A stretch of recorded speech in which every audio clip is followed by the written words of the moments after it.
In missing person cases, sometimes the most important piece of information is held by someone who didn't even realize there was anything wrong.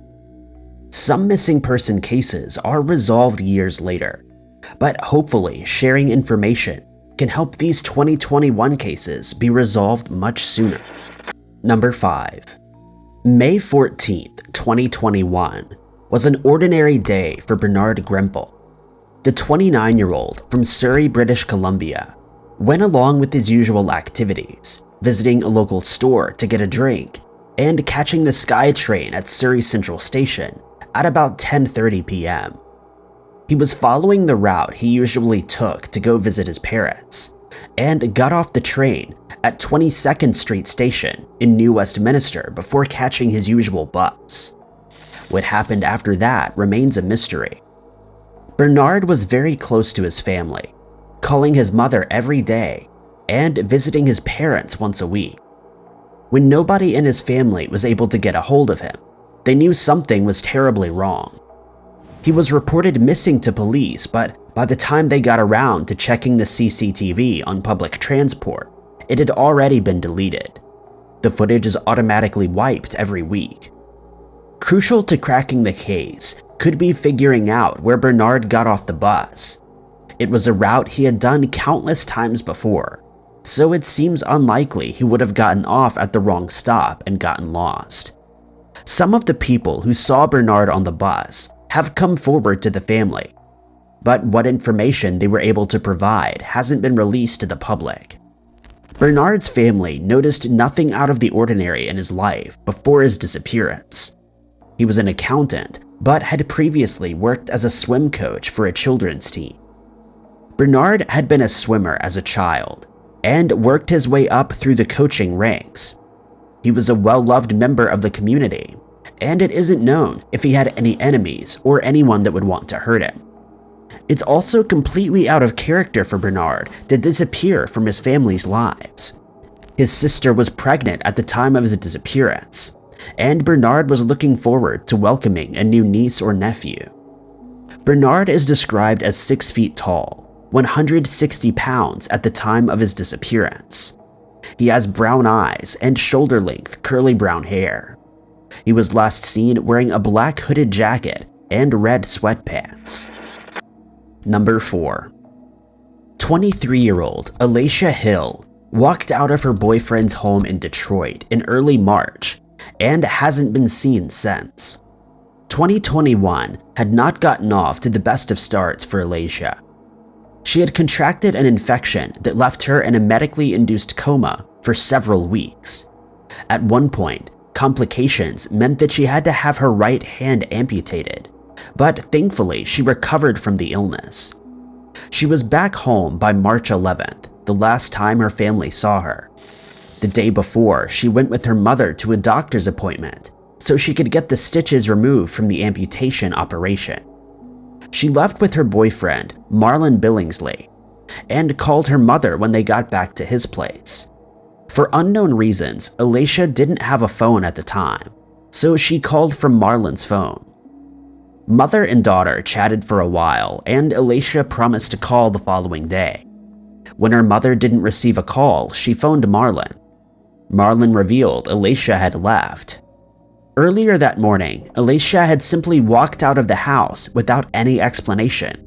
Marlon went after her, worried, and asked her what she was doing, but she wouldn't reply. It's not known what kind of mental state Alacia was in at this point, but Marlon figured she wanted some time to herself, so he left her alone. This wasn't the first time she had disappeared, but it had never been for this long, and according to her mother, she always made sure to contact her and let her family know if she was okay, even if it was through social media. Alacia's social media accounts have been silent since she vanished, something also extremely out of the ordinary for her. Alacia's family are extremely worried about her, especially due to the medical care she required after leaving the hospital. Alacia is described as being 5'4" and weighing 135 pounds. She has the name Caden tattooed on her forearm, and her right hand is amputated. She was last seen wearing a tan jogging outfit and beige Ugg boots. Number 3. Sarm Heslop has been missing since early 2021. She was last seen aboard her boyfriend's catamaran, which was moored in St. John in the US Virgin Islands.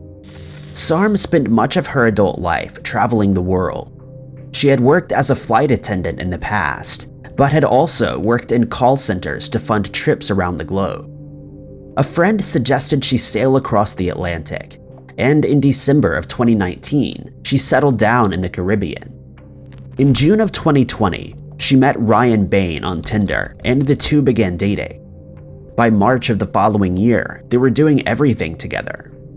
Ryan is an American citizen and fairly wealthy, owning his own yacht named Siren Song. On March 7th, the two went for a meal at a local restaurant. It's not known if anything seemed off while they were at the restaurant, but they left at 10 p.m. This was the COVID curfew time on the island. This was the last time anyone other than Ryan is known to have seen her. According to Ryan, they went back to his yacht where they were staying. The timeline after this point isn't very clear, but at some point Ryan went to bed. He woke at 2:30 a.m. the following day, after the anchor alarm on his boat was set off. An anchor alarm is a system that alerts owners of their boats if they're drifting too far from where they've been anchored. When he awoke, Sarm was nowhere to be seen. He called police not long after and was told to call the US Coast Guard. For some reason, Ryan didn't call the Coast Guard until 11:46 a.m. The Coast Guard did a search of the island's coast, but found no sign of Sarm. They also interviewed Ryan on his yacht, and this would be the last time any investigators were allowed access to the yacht. Local police and investigators have asked to do a search of the vessel, but Ryan has refused and quickly acquired an attorney.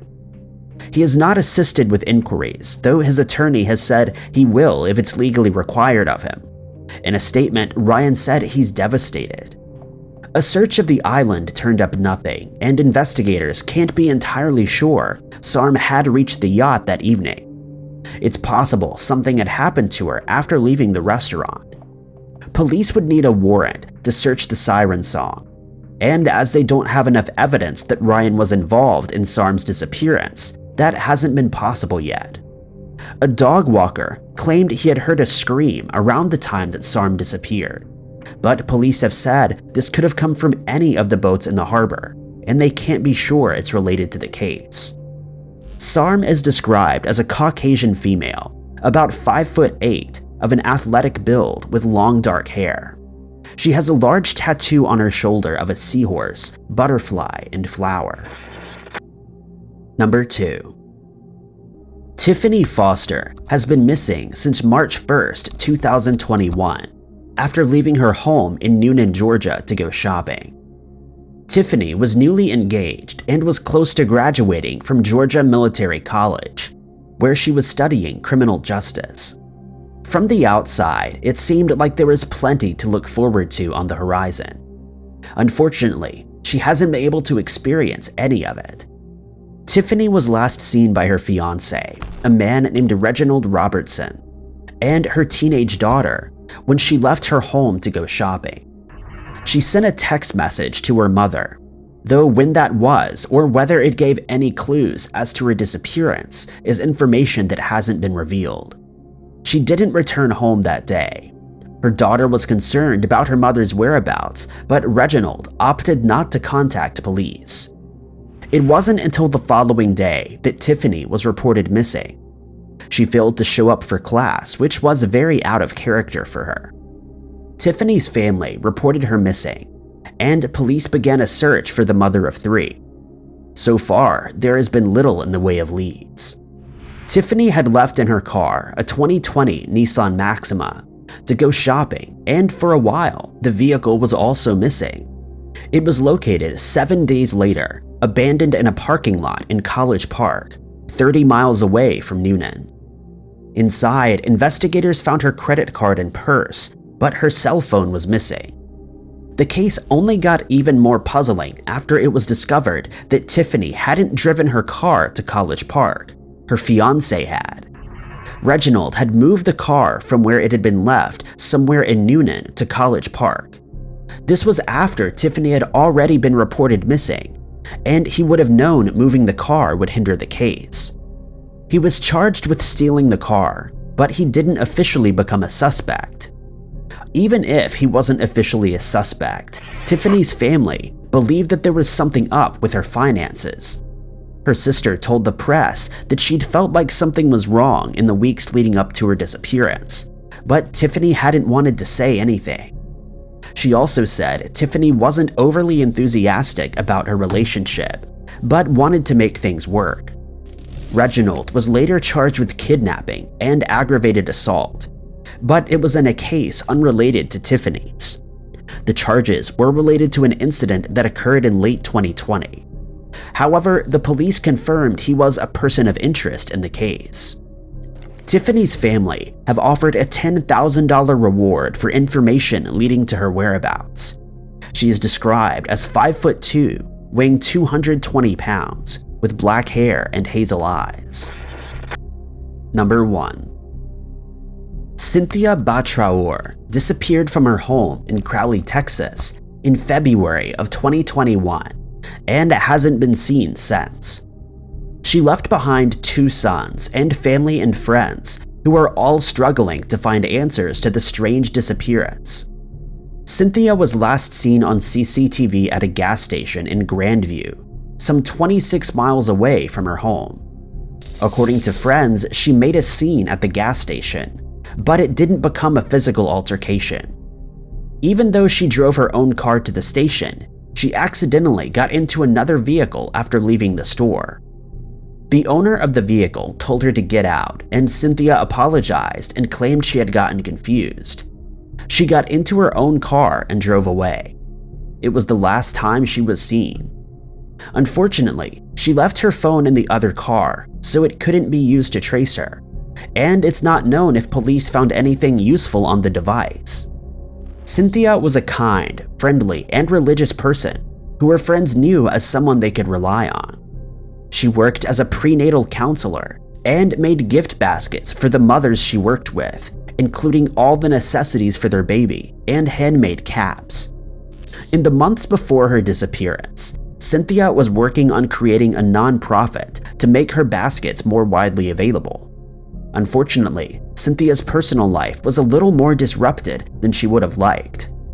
Cynthia moved to Texas with her oldest son in 2007, leaving behind the father of her son in Nebraska. Her fiancé, a different man, joined her in Texas not long after, and they married in 2008. They had a second son together and were living happily enough until 2020. Cynthia's husband had had an affair, and even though she was willing to forgive him, he wanted a divorce. He also wanted full custody of their son, something Cynthia was fighting in court when she disappeared. They were due back in court a few days after she vanished, but she didn't show up. The day of her disappearance, February 3rd, Cynthia was acting strange. She called multiple friends and seemed to be in distress.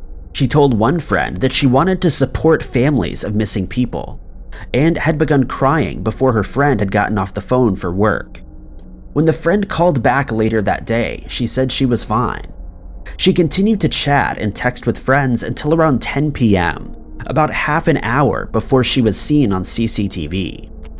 The blue Mazda Cynthia was driving was found about a week after her disappearance, 55 miles from where she was last seen, abandoned on the side of the road. It was impounded, and it's not known if there was anything inside the vehicle that could have explained her disappearance. Cynthia is described as a black woman, about 5'6" tall, and approximately 160 pounds. She has brown eyes and black hair, no visible scars or tattoos, and was wearing a blue long-sleeve shirt and black pants when she vanished. Thank you guys so much for watching. If you liked this video, be sure to hit that like button.